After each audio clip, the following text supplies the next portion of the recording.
संसार बहुत ही खूबसूरत संसार है शब्दों का, क्योंकि इस संसार में रहकर बहुत सारे रिश्ते बन जाते हैं। बहुत सारे लोग हमें ऐसे मिल जाते हैं जिनसे मिलके हमें ऐसा लगता है कि शायद जिंदगी की परिभाषा अधूरी थी उनके बिना।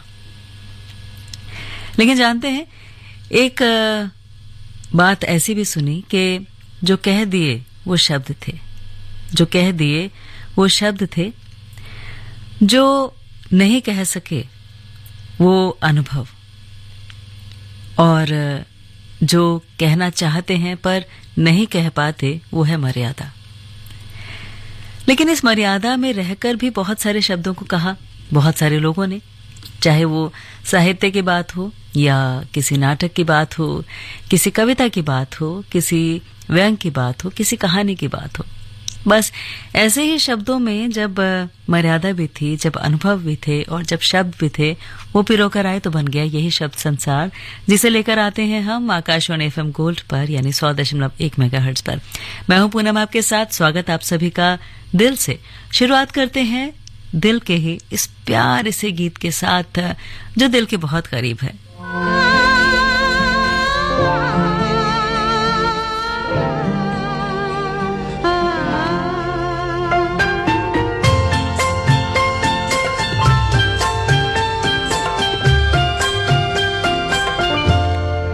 दिल तो है दिल, दिल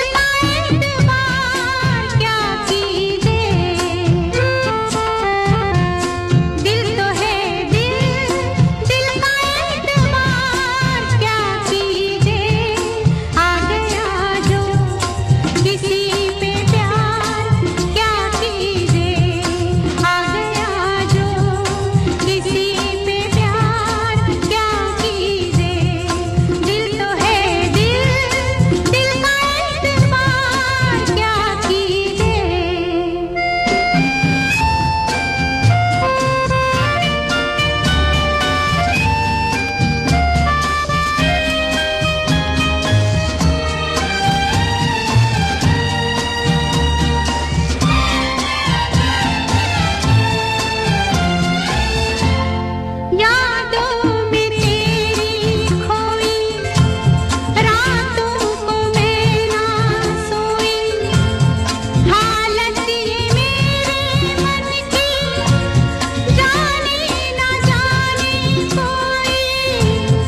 पुलिस दिल्ली की नारियों की रक्षा में सदैव तत्पर है।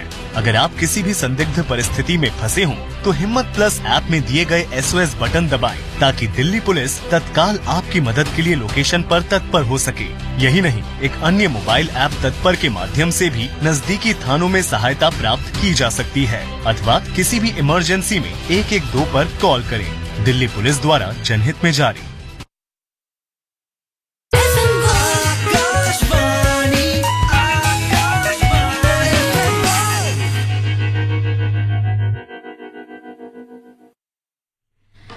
दस बजकर 17 और 35 सेकेंड आकाशवाणी FM गोल्ड सुन रहे हैं आप 100.1 मेगाहर्ट्ज पर, और ये है आपका पसंदीदा शब्द संसार। शब्द संसार यानी कुछ ऐसी बातें, कुछ ऐसी रचनाओं की बातें जो हमें हमारे कुछ प्रश्नों के उत्तर देती हैं, तो कुछ नए प्रश्न ऐसे होते हैं जो हमारे मन में उकेर भी देती हैं। जैसे अगर हम बात करें कि प्रेमचंद्र एक साहित्यिक विवेचन, नया साहित्य एक प्रश्न, कवि सुमित्रा नंदन पंत साहित्य का आधुनिक युग, आधुनिक साहित्य सृजन और समीक्षा, भुलक्कड़ों का देश और यादें बोल उठी। आप सोच रहे होंगे कि ये सारे नाम हम आपको क्यों बता रहे हैं। तो ये सारे नाम इसलिए बता रहे हैं क्योंकि ये मुख्य रचनाएं हैं नंद दुलारे वाजपेयी जी की, जो पत्रकार रहे, समीक्षक रहे, साहित्यकार रहे, आलोचक रहे और संपादक भी रहे।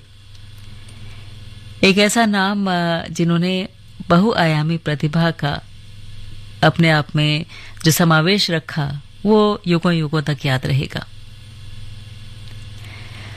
तो नंद दुलारे वाजपेयी जी ने काशी नगरी प्रचारिणी सभा में सुरसागर और बाद में रामचरितमानस का संपादन भी किया।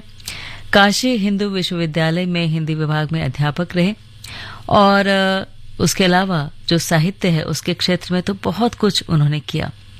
उनकी कृतियों के नाम हमने आपको बताए ही कि ये सारे जो नाम हैं, जिसमें राष्ट्रभाषा की कुछ समस्याएं शामिल हैं, यादें बोल उठी एक संस्मरण है, प्रकरणिका है, और पाश्चात्य सौंदर्य शास्त्र का इतिहास है। हिंदी साहित्य का संक्षिप्त इतिहास भी उन्होंने लिखा और रचनावली लिखी 8 खंडों में। आधुनिक साहित्य सृजन और समीक्षा भी की, रस सिद्धांत के नए संदर्भ की भी बात की। तो हिंदी के क्षेत्र में उनका जो ये योगदान रहा, वो अस्वर हमेशा याद रहने वाला है। जब हम बात करते हैं उनके लेखन की, तो लेखन जो है वो एक आधार भूमि रही, जिसमें उन्होंने बहुत कुछ ऐसा दिया जो स्वच्छंद था, जिसमें छायावाद भी था, जिसमें कविता भी थी और जिसमें बहुत सारी समीक्षाएं भी थी। तो आज हम उन्हें याद कर रहे हैं, ताकि हम अपनी जो ये सागर है, हमारा जो साहित्य का सागर है, उसमें से एक मोती की तरह उन्हें चुनकर अपने इस गुलदस्ते में बिछा सकें। तो आप भी याद कीजिए, और जब भी समय मिले उनकी इन कृतियों को जरूर पढ़िएगा।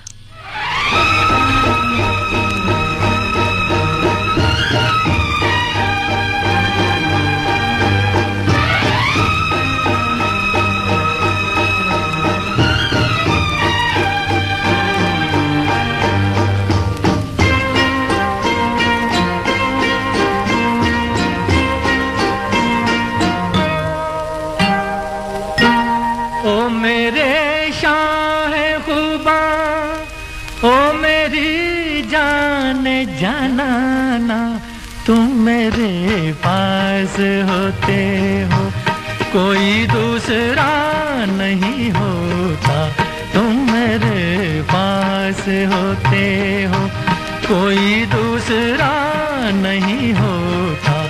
ओ मेरे शाह खुबा, ओ मेरी जान जनाना, तुम मेरे पास होते हो, कोई दूसरा नहीं होता।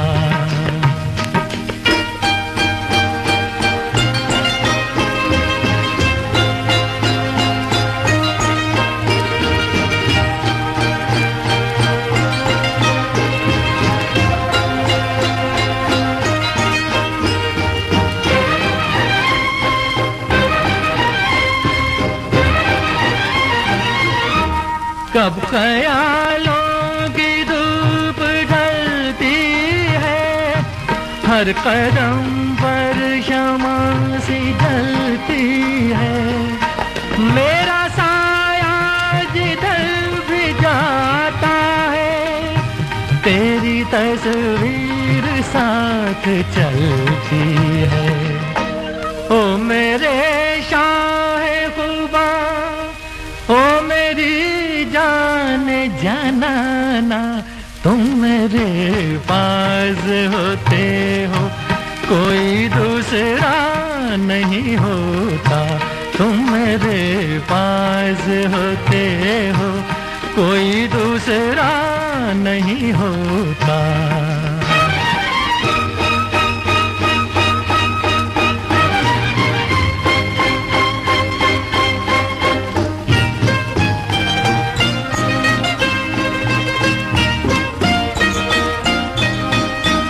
तुम हो सहरा में, तुम गुलिस्तान में, तुम हो जर्रों में, तुम बियाबां में, मैंने तुमको कहाँ कहाँ देखा, छुप के रहते हो तुम रगे जां में।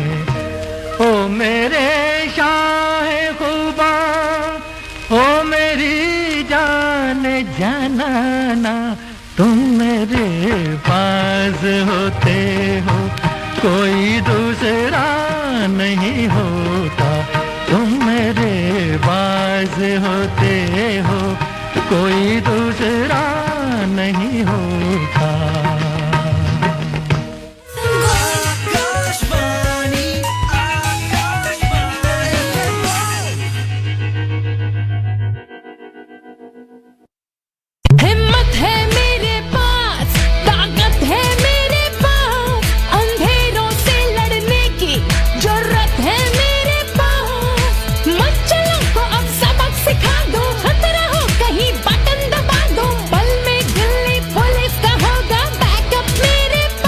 पुलिस दिल्ली की नारियों की रक्षा में सदैव तत्पर है।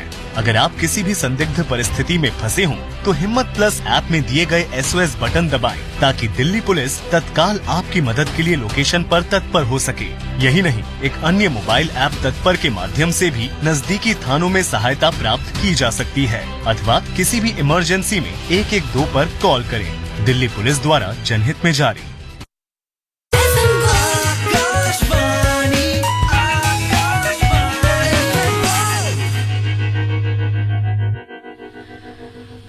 आकाशवाणी FM गोल्ड यानी 100.1 मेगाहर्ट्ज, और ये है शब्द संसार।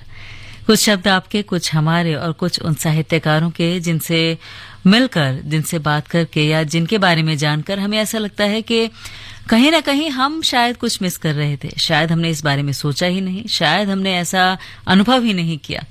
तो वो जो अनुभव है वो किसी को जब हम पढ़ते हैं तो वो पढ़ने से बहुत आसानी से हमें मिल जाता है, बेशक हमने अपनी जिंदगी में वैसा अनुभव ना किया हो तो भी। और ये जो पढ़ने पढ़ाने का सिलसिला है ना दोस्तों, ये हमें इंसान बनाता है, हमें एक पहचान देता है, हमें ये बताता है कि जो हम सोच रहे हैं, जैसा हमारा नजरिया है, उससे अलग कहीं कुछ और भी है। अब बात करें कुछ रचनाओं की, तो उसमें अनाथ, आद्रा, विषाद, दूरवा दल, बापू, सुनंदा, गोपिका है। कहानी संग्रह की बात करें तो मानुषी है। नाटकों की बात करें तो पुण्य पर्व है। अनुवाद की बात करें तो गीता संवाद है। और कविता संग्रह की बात करते हैं तो अनुरूपा और अमृत पुत्र है। उपन्यास की बात करें तो अंतिम आकांक्षा तथा नारी और गोद है। निबंध संग्रह की बात करें तो झूठा सच है। और पद्यानुवाद की बात करें तो ईशोपनिषद, धम्मपद और भगवत गीता है। जी हाँ, आप समझ गए होंगे कि हम किन की बात कर रहे हैं। तो हम बात कर रहे हैं सियाराम शरण गुप्त की, जो हिंदी के प्रसिद्ध साहित्यकार और राष्ट्र कवि मैथिली शरण गुप्त के छोटे भाई थे। उनकी रचनाओं में दोस्तों करुणा, सत्य, अहिंसा, इन सब की मार्मिक अभिव्यक्ति मिलती है। हिंदी साहित्य में एक कवि के रूप में बहुत ज्यादा उन्हें ख्याति मिली, विशेष ख्याति प्राप्त हुई। लेकिन एक कथाकार के रूप में भी, एक कथा साहित्य के क्षेत्र में भी उन्होंने जो स्थान बनाया वो हमेशा याद रहने वाला है। तो बहुआयामी बहुमुखी प्रतिभा के साहित्यकार यानी सियाराम शरण गुप्त, जिन्होंने एक छोटे से गांव में झांसी में जन्म लिया, प्राइमरी पढ़ाई पूरी की और घर में ही गुजराती, अंग्रेजी और उर्दू भाषा सीखी। तो इस तरह से उनकी ये जो यात्रा है ये शुरू हुई साहित्य के मौन साधक के रूप में, एक ऐसे नाम के रूप में जो हम जब सुनते हैं तो लगता है कि इतनी विविधता कैसे हो सकती है, ऐसा कैसे हो सकता है कि हम इतने आयामों को एक साथ समेट पाएं। लेकिन उन्होंने इन सभी आयामों को साथ साथ समेटा।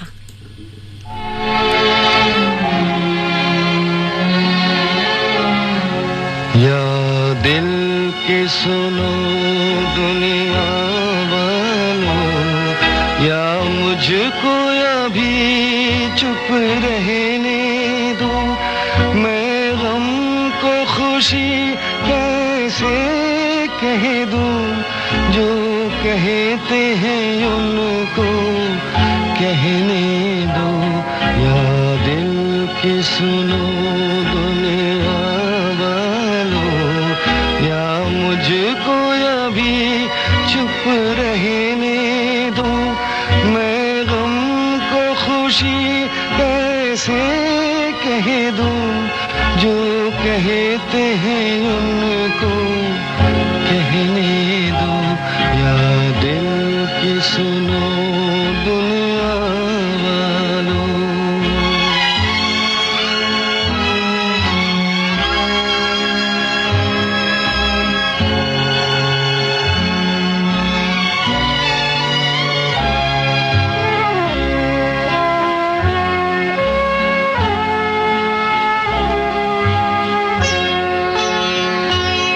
ये फूल चमन में कैसा खिला,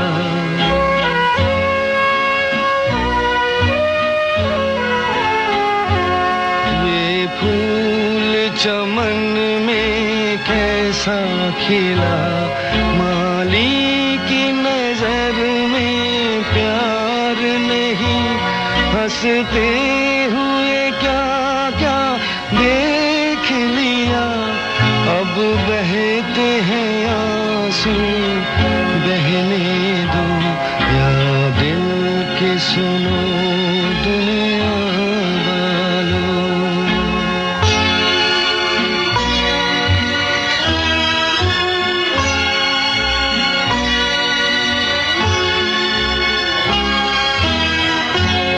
एक ख्वाब खुशी का देखा नहीं,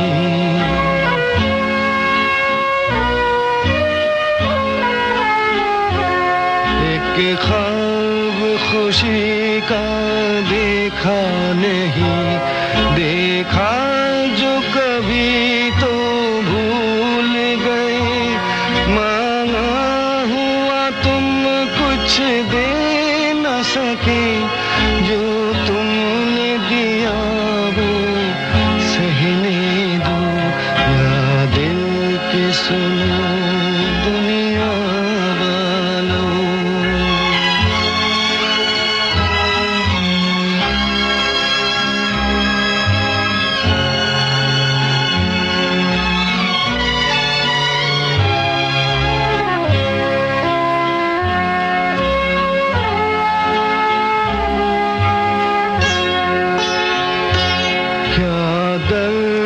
किसी का लेगा कोई,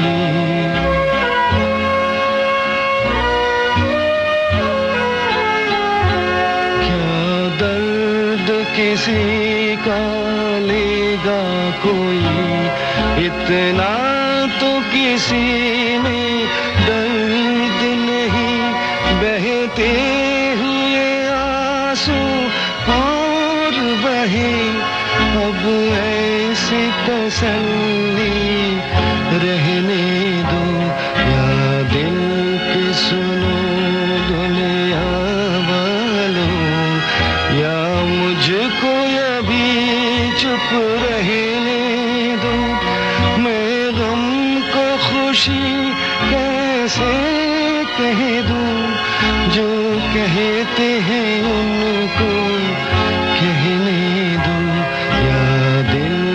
सुनो दुनिया वालों।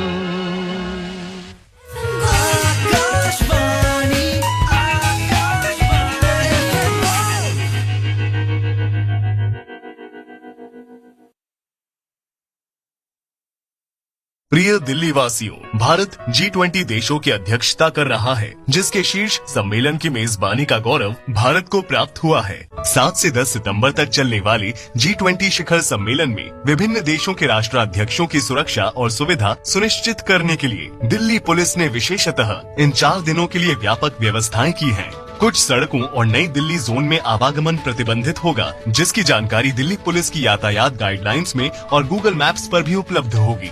ट्रैफिक जाम की स्थिति से बचने के लिए दिल्ली यातायात पुलिस का नागरिकों से अनुरोध है कि इस दौरान निजी वाहनों या सड़क परिवहन के बजाय मेट्रो का उपयोग करें। किसी भी आपात स्थिति में ट्रैफिक पुलिस हेल्पलाइन 1095 और आपात क्रिया सहायता समर्थन प्रणाली या 6828-400-604 पर संपर्क करें। अधिक जानकारी के लिए traffic.delhipolice.gov.in पर जाएं।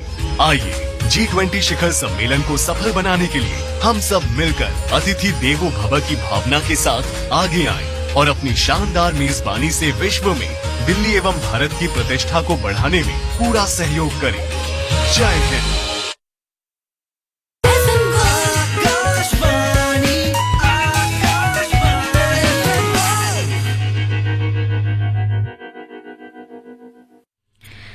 जी हाँ, आकाशवाणी FM गोल्ड यानी 100.1 मेगाहर्ट्ज और इस पर बहुत सारी बातें हम कर रहे हैं अपने साहित्य से जुड़ी, क्योंकि प्रोग्राम है शब्द संसार। शब्द संसार में सच कहें तो इतने सारे साहित्यकारों की हम बात करते हैं, जैसे एक बहुत बड़ा महासागर है और उसमें इतने सारे मोती हैं। हम कौन कौन से मोती कैसे निकाल कर लाएं और कैसे परोसें आपके सामने, कैसे बताएं कि वो नायाब हैं, वो अमूल्य हैं। उनको हम किसी भी तरीके से देखें, उनकी चमक कम नहीं होती। अब बात करें डॉक्टर बलदेव प्रसाद मिश्र की, तो उन्होंने अपने जीवन काल में लगभग 100 किताबें लिखी दोस्तों। भृतहरि के श्रृंगार शतक और वैराग्य शतक का उनके द्वारा किया गया भावानुवाद इसी एक श्रृंखला का एक हिस्सा है।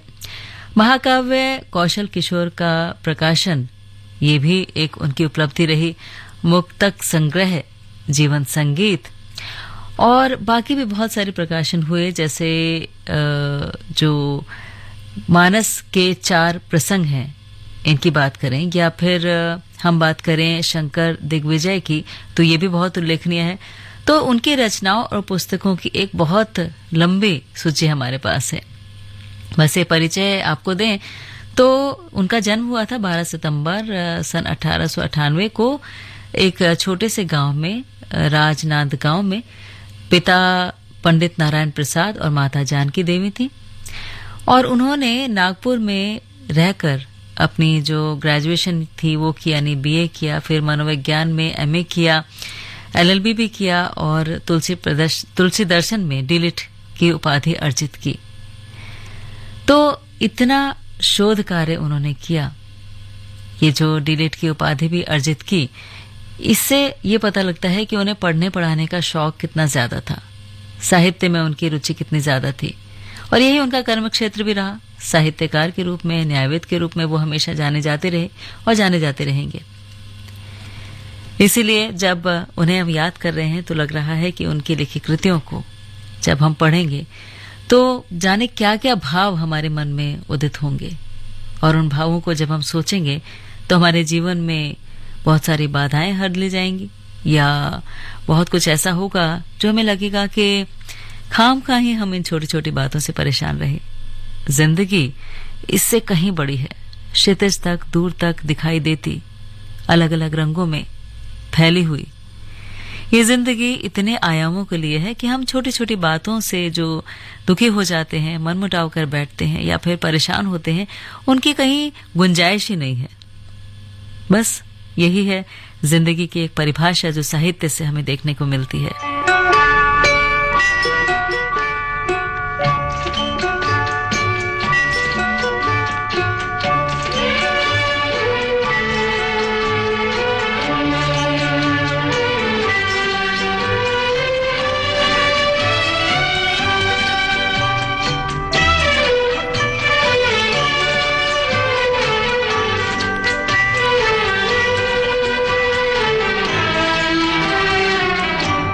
रहे न रहे हम महका करेंगे बनके कली बनके सबा बागे वफा में रहे न रहे हम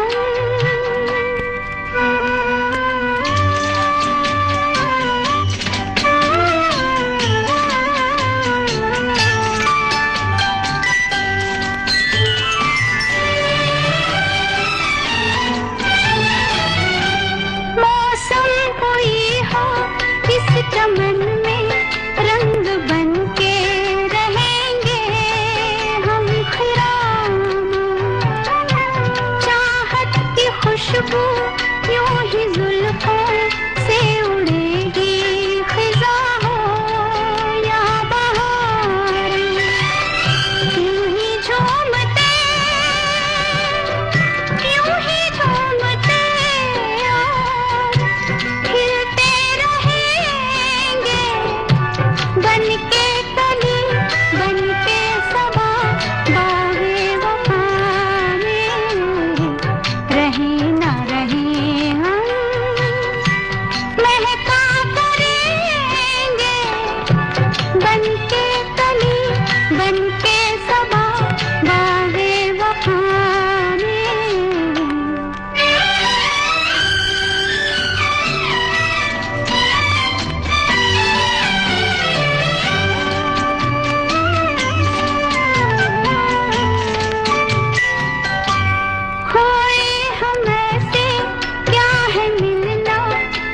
बिछड़ना नहीं है याद हमको पूछे में दिल के जब से आए सिर्फ दिल की जमी है याद हमको इसी सरजमी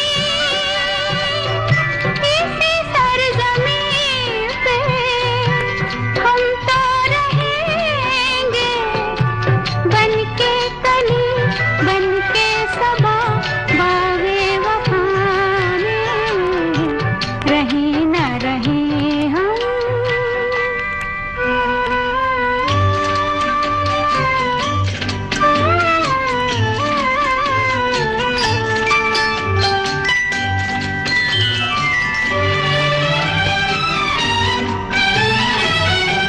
जब हम न होंगे जब हमारी खाक पे तुम रुकोगे चलते चलते अश्कों से भीगी चांदनी में एक सदा सी सुनोगे चलते चलते वहीं पे कहीं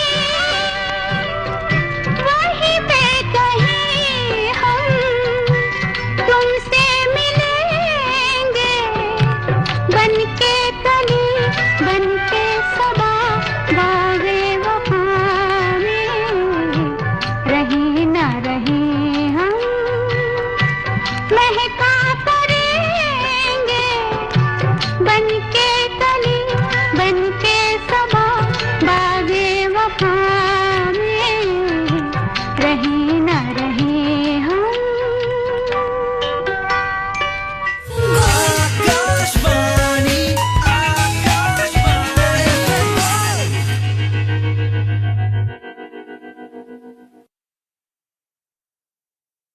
दिल्ली वासियों ध्यान दें, दिल्ली में होने वाले G20 समिट 2023 को मद्देनजर रखते हुए दिल्ली एनसीटी क्षेत्र में paraglider, paramotor, hang glider, UVS, USS, microlight विमान, दूर संचालित विमान, हॉट एयर बैलून, छोटे आकार के पावर वाले विमान, क्वाडकॉप्टर, विमान से पैरा जंपिंग आदि उड़ाना प्रतिबंधित है। इसका उद्देश्य भारत के खिलाफ आपराधिक विरोधी सामाजिक तत्वों या आतंकवादियों को रोकना है, ताकि वे इन उड़ानों का इस्तेमाल करके सामान्य जनता, महत्वपूर्ण व्यक्तित्व और महत्वपूर्ण संरचनाओं की सुरक्षा पर खतरा न डाल सके। यह प्रतिबंध 19 अगस्त 2023 से 12 सितंबर 2023 के बीच लागू रहेगा। ऐसा करते पाए जाना धारा 188 के तहत एक दंडनीय अपराध होगा। आइए हम सब मिलकर सुरक्षा का ध्यान दें और इस G20 समिट को अत्यधिक यादगार बनाएं। दिल्ली पुलिस द्वारा जनहित में जारी।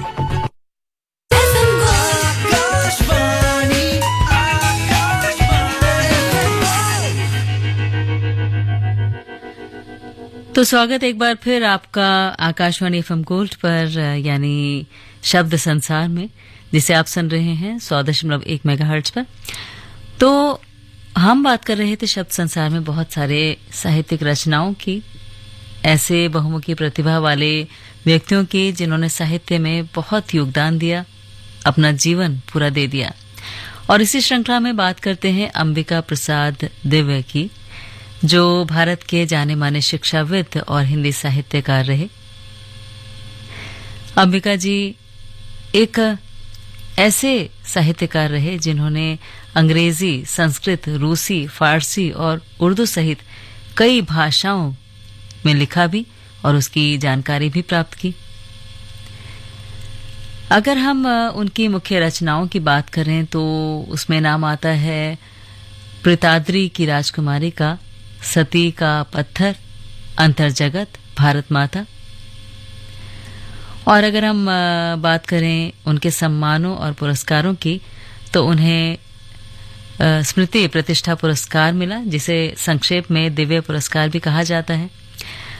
और इसके अलावा अगर हम बात करें अपने मन की, तो मन से जो उन्हें पुरस्कार मिलते हैं, जो उनकी रचनाओं से हमें प्रेरणा मिलती है, वो अपने आप में किसी पुरस्कार से कम नहीं। अगर हम बात करें बेलकली की या पन्ना नरेश अमान सिंह की, जय दुर्ग का रंग महल की या अजयगढ़ की, सती का पत्थर की, गठौरा का युद्ध की, बुंदेलखंड का महाभारत की, पीतांद्रे की राजकुमारी जैसा हमने कहा, या रानी दुर्गावती की, तो सारी ऐसी रचनाएं हैं जिनकी पृष्ठभूमि ज्यादातर बुंदेलखंड का जनजीवन रहा। इसीलिए बुंदेलखंड की झलक उनकी जो रचनाएं हैं उनमें बहुत ज्यादा मिलती है, और ऐसा लगता है कि हम वहां कभी गए नहीं हैं, लेकिन वहां से चिर परिचित भी हैं। इसके अलावा बहुत कुछ उन्होंने लिखा दोस्तों। इन रचनाओं के अलावा उपन्यासों की बात करें तो फजल का मकबरा भी रहा, झूठी पातर भी रही, काला भौरा रहा, योगी राजा, या खजुराहो की अतिरूपा, प्रेमी तपस्वी, बहुत कुछ। नाटकों की बात करें तो लंकेश्वर, कामधेनु या निर्वाण पथ, सूत्रपात, चरण चिन्ह, प्रलय का बीज, रूपक सरिता, रूपक मंजरी, फूटी आंखें, ये सब रहा। और महाकाव्य और मुक्त रचनाओं में जैसा हमने आपको बताया, इसके अलावा पश्यंती है, चेतयंती है, या बेलकली है, या भारत गीत है। तो बहुत कुछ ऐसा है दोस्तों जिन्हें पढ़कर हमें बहुत अच्छा लगेगा, सुकून मिलेगा, एक शांति मिलेगी, वही शांति जिसकी तलाश में हम जाने कहां कहां भटकते रहते हैं, और वही शांति जिसका अनुभव तो हम करते हैं, लेकिन शायद उसे शब्दों में उकेर पाना हमें नहीं आता। लेकिन जब इसी तरह के शब्द, इन साहित्यकारों के शब्द हमें मिलते हैं, ऐसे मोतियों से हम जुड़ते हैं, तो लगता है कि शायद हमारे मानस पटल पर ये लिखा हुआ था, लेकिन हम उसे कह नहीं पा रहे थे। और अब जब उन्होंने कह दिया तो लगता है कि वो हमारी ही कहीं ना कहीं अंतर्ध्वनि थी।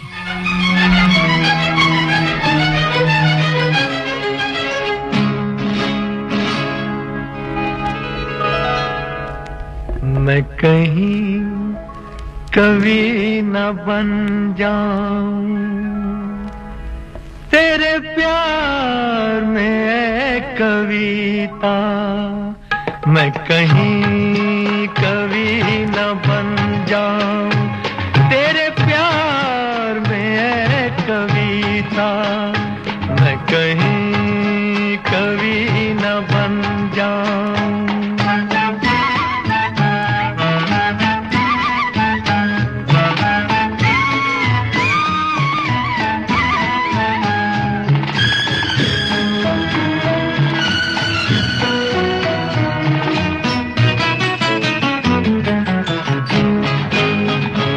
तुझे दिल के आईने में मैंने बार बार देखा, तुझे दिल के आईने में मैंने बार बार देखा, तेरी आँखों में देखा तो छलकता प्यार देखा,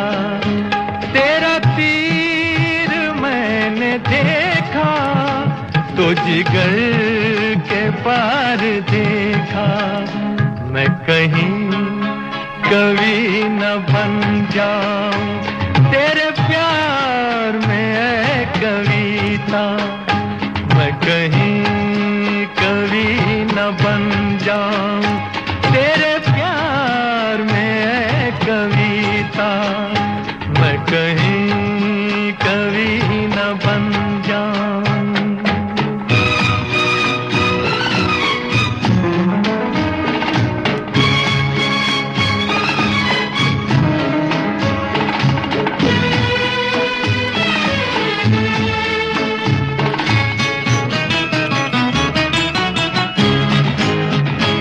तेरा रंग है सलोना, तेरे अंग में लचक है, तेरा रंग है सलोना, तेरे अंग में लचक है, तेरी बात में है जादू, तेरे बोल में खनक है, तेरी हर अदा मोहब्बत, तू जमीन की धनक है, मैं कहीं कभी न बन जाऊं तेरे प्यार में है कविता, मैं कहीं कभी न बन जाऊं तेरे प्यार में है कविता, मैं कहीं कभी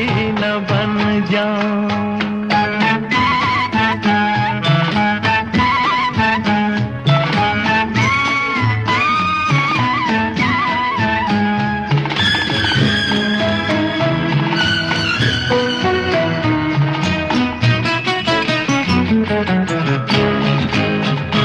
मेरा दिल लुभा रहा है तेरा रूप सादा सादा, मेरा दिल लुभा रहा है तेरा रूप सादा सादा, ये झुकी झुकी निगाहें करे प्यार दिल में ज्यादा, मैं तुझी पे जान दूंगा है यही मेरा इरादा, मैं कहीं कभी न बन जाऊं तेरे प्यार में है कविता, मैं कहीं कभी न बन जाऊं तेरे प्यार में है कविता, मैं कहीं कभी न बन जाऊं।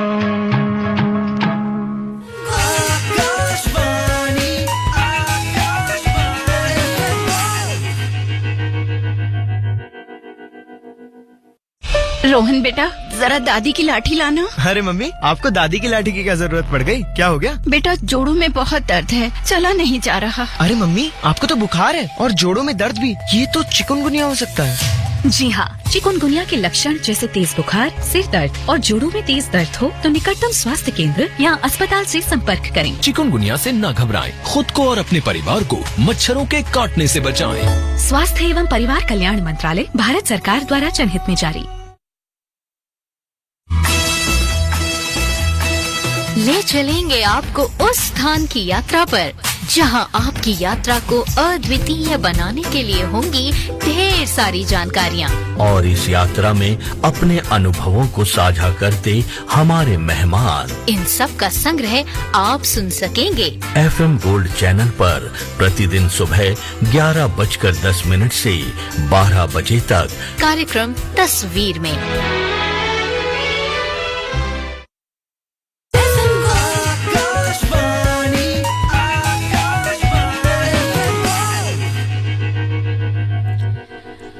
जी हाँ, आकाशवाणी FM गोल्ड और कुछ ही देर में आप सुन सकेंगे तस्वीर जिसमें हम आपको ले चलते हैं भारत की एक बहुत खूबसूरत जगह पर, किसी ऐसी जगह पर जहां से हम अपनी इस भागदौड़ से दूर होकर कुछ सुकून के पल पा सकें। आज कौन सी तस्वीर है ले चलूंगी आपको 11:10 पर, लेकिन फिलहाल शब्द संसार की हम बात कर रहे थे। तो शब्द संसार में अब हम बात करते हैं वाचस्पति पाठक जी की, जिनका नाम प्रसिद्ध उपन्यासकारों के साथ लिया जाता है। उनकी जो कहानी थी कागज की टोपी, ये विशेष लोकप्रिय हुई, विशेष रूप से इसे सराहा गया। वैसे नाम से ही सोचिए ना, कागज की टोपी, जैसे एक कागज की नाव हो। जब हम बचपन में जब बारिश होती थी तो उस नाव को लेकर जिस तरह से घूमते थे, लेकिन उनकी ये जो कहानी थी कागज की टोपी, इसकी जो शैली है, इसका जो मर्म है, वो उससे बिल्कुल अलग है। और इसी ने उन्हें एक नई पहचान दिलाई उनके साहित्यिक आंदोलन में।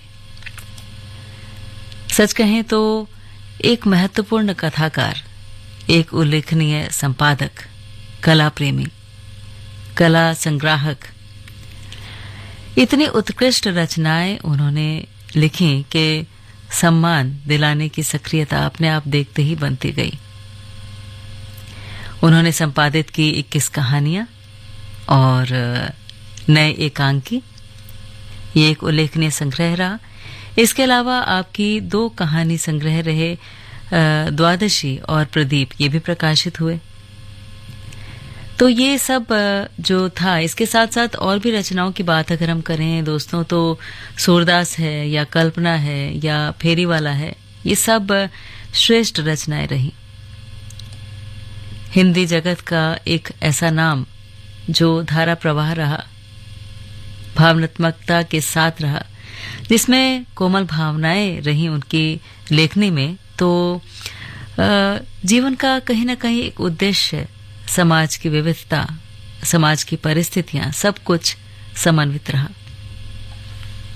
सोचिए, इतना कुछ समाये हुए जब वो लेखनी चलती होगी तो उसके शब्द जो उकर के आते होंगे, उनसे कितना कुछ हमारे मन में नया स्फुरित होता होगा, जिन्हें हम पढ़कर, समझकर, आंखें मूंद कर, सोचकर यूं ही मुस्कुरा देते होंगे।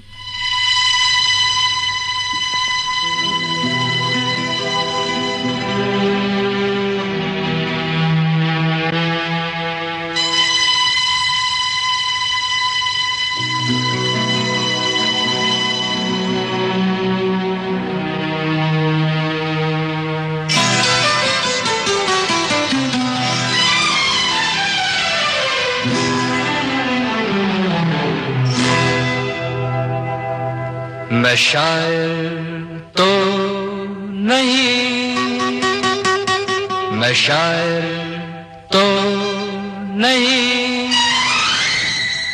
मगर ऐ हंसी, जब से देखा मैंने तुझको, मुझको शायरी आ गई। मैं शायर तो नहीं, मगर हंसी, जब से देखा मैंने तुझको, मुझको शायरी आ गई। मैं आशिक तो नहीं, मगर हंसी, जब से देखा मैंने तुझको, मुझको आशिकी आ गई। मैं शायर तो नहीं,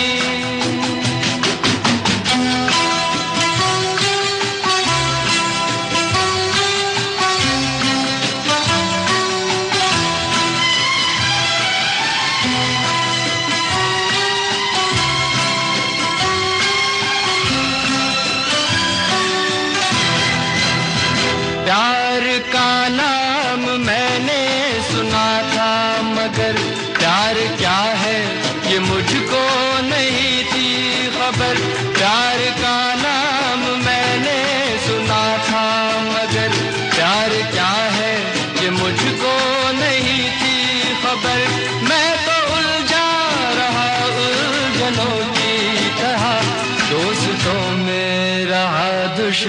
दुश्मनों की तरह। मैं दुश्मन तो नहीं, मैं दुश्मन तो नहीं, मगर हंसी जब से देखा मैंने तुझको, मुझको दोस्ती आ गई। मैं शायर तो नहीं,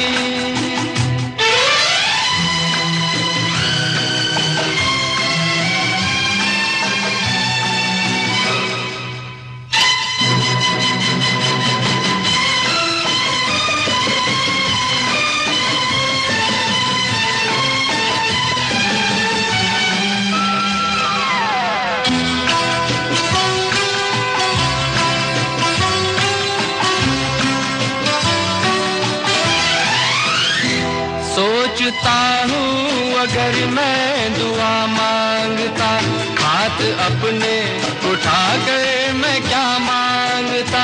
सोचता हूँ अगर मैं दुआ मांगता, हाथ अपने उठा कर मैं क्या मांगता। जब से तुझसे मोहब्बत मैं करने लगा, तब से जैसे इबादत मैं करने लगा। मैं काफिर तो नहीं, मैं काफिर तो नहीं,